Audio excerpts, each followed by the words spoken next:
Nykyään vastaanotolla on monia eri valkaisumenetelmiä, kuinka hampaat saadaan valkoiseksi. Niin sanotut kevyt valkaisut, soodapuhdistukset ja pastapuhdistukset poistavat hampaan pinnallista värjäymää. Ja ne voidaan tehdä hammaskiven poiston yhteydessä.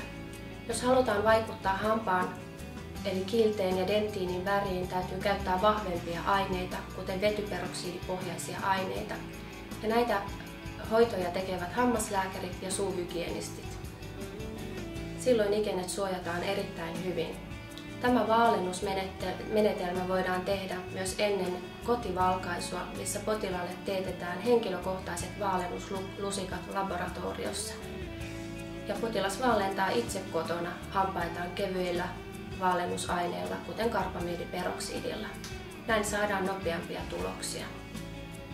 Yksi vastaanotolla tehtävä vaalennus on Zoom-vaalennus, jossa apuna käytetään UVA1-valoa. Tämä vaalennusmenetelmä on nopea ja tulokset erittäin hyviä. En suosittele käyttämään kaupasta tai netistä ostettuja vaalennusaineita. Näissä valkaisukyky ja käyttömukavuus ovat heikompia kuin hammaslääkärin tai suuhygienistin suorittamia. Esteettiseen hammashoitoon kuuluvat myös laminaatit. Laminaatit ovat hampaan ulkopinnalle kiinnitettäviä posliinista valmistettuja kuoria, jotka kiinnitetään hampaan pinnalle pysyvästi. Näitä toimenpiteitä tekevät hammaslääkärit.